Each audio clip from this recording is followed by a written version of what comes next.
Ce système humain, dans le yoga, on considère qu'il est constitué de 5 enveloppes ou 5 couches. 5 couches de corps. Dans le système yogique, il n'y a rien de tel que le mental. Il n'y a rien de tel que quoi que ce soit. Tout est vu comme le corps, parce qu'on le considère comme une technologie de transformation. Ces enveloppes sont appelées Annamaya Kosha, Manomaya Kosha, Pranamaya Kosha, Vijnanamaya Kosha et Anandamaya Kosha. Anna veut dire la nourriture que vous avez mangée. Ce que vous appelez mon corps n'est que la nourriture que vous avez mangée, n'est-ce pas? C'est un tas de nourriture. Petit ou gros, c'est votre choix. Mais c'est un tas de nourriture dans les deux cas, n'est-ce pas? Tout comme il y a un corps physique que vous avez accumulé de l'extérieur, il y a un corps mental. Quand on dit mental, il n'est pas ici ou là. Chaque cellule du corps a sa propre intelligence. Chaque cellule du corps a sa propre mémoire, n'est-ce pas? Donc il y a un corps lié au mental. Donc il est appelé corps mental ou Manomaya Kosha. Donc ça c'est le hardware, ça c'est le software. Ce hardware et ce software ne peuvent pas faire grand-chose s'ils ne sont pas branchés à une alimentation de qualité.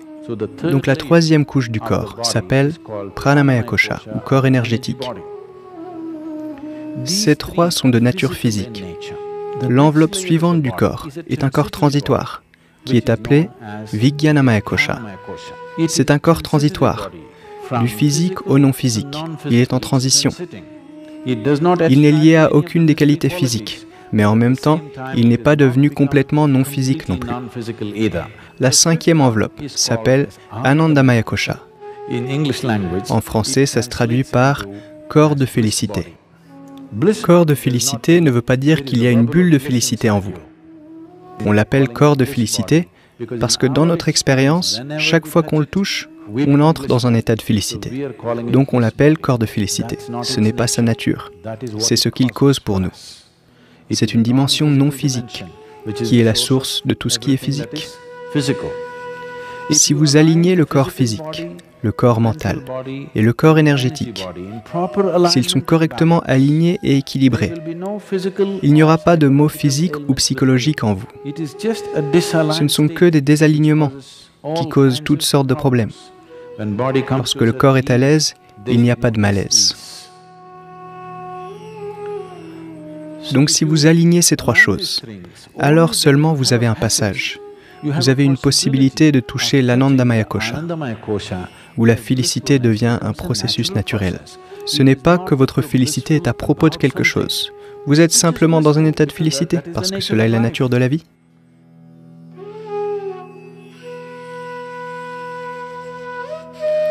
Pour vous créer une bonne santé, il y a 3 éléments fondamentaux dont vous devez prendre soin. L'alimentation, l'activité et le repos. En ce qui concerne l'alimentation, une des choses les plus importantes dont vous devez être conscient, c'est que tel jour, quand vous mangez tel genre de nourriture, peu importe ce que vous mangez, vous devez consciemment remarquer à quelle vitesse elle est digérée et devient une partie de vous-même. Tout aliment que vous mangez, si ça prend plus de 3 heures, ça veut dire que vous avez mangé de la mauvaise nourriture et c'est quelque chose qui doit être soit évité, soit réduit en quantité.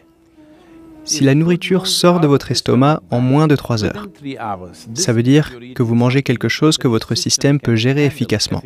Ce n'est peut-être pas la meilleure nourriture, mais votre système est capable de la gérer. Et entre un repas et le suivant, si vous créez un écart net de 5 à 6 heures, et que vous n'ingérez rien entre-temps, vous verrez le processus de purification dans le système au niveau cellulaire. Une purification va avoir lieu. Cette purification au niveau cellulaire est extrêmement importante pour une vie en bonne santé. Donc entre les repas, il doit y avoir un écart d'au moins 5 à 6 heures.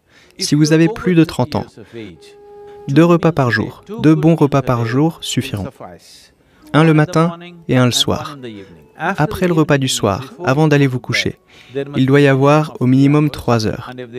Et s'il y a une certaine quantité d'activité physique, pas nécessairement une activité très intense ou fatigante, simplement se promener ou peut-être une danse ou quelque chose comme ça.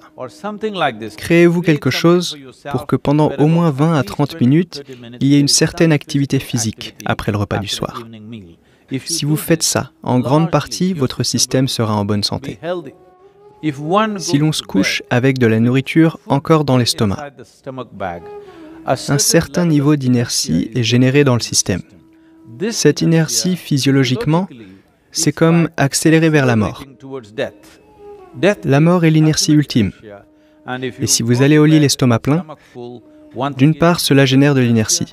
D'autre part, l'estomac plein signifie que cela va créer une pression sur d'autres organes de la région abdominale, ce qui va aussi provoquer divers problèmes de santé.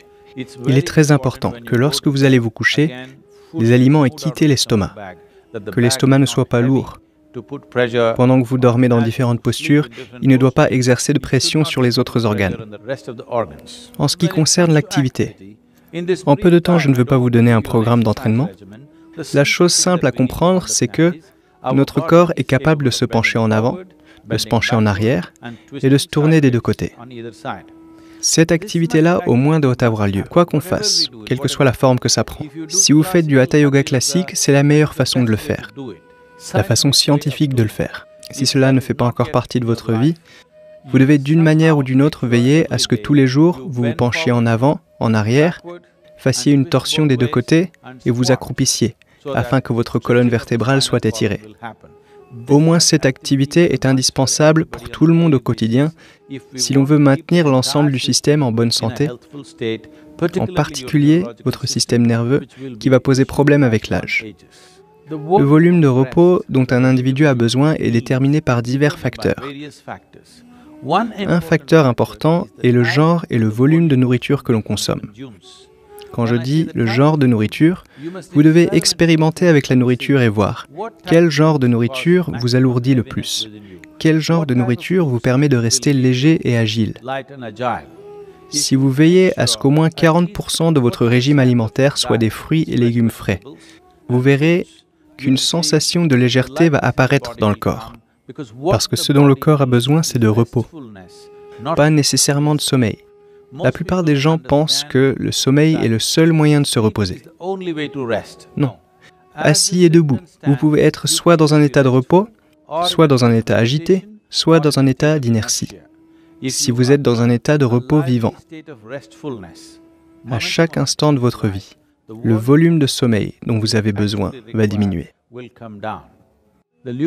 Les fluides lubrifiants de vos articulations ont tendance à stagner et à ne plus circuler. Donc, quand vous vous réveillez, le corps demande que d'abord vous lubrifiez vos articulations. Le mouvement directionnel est un moyen simple de le faire.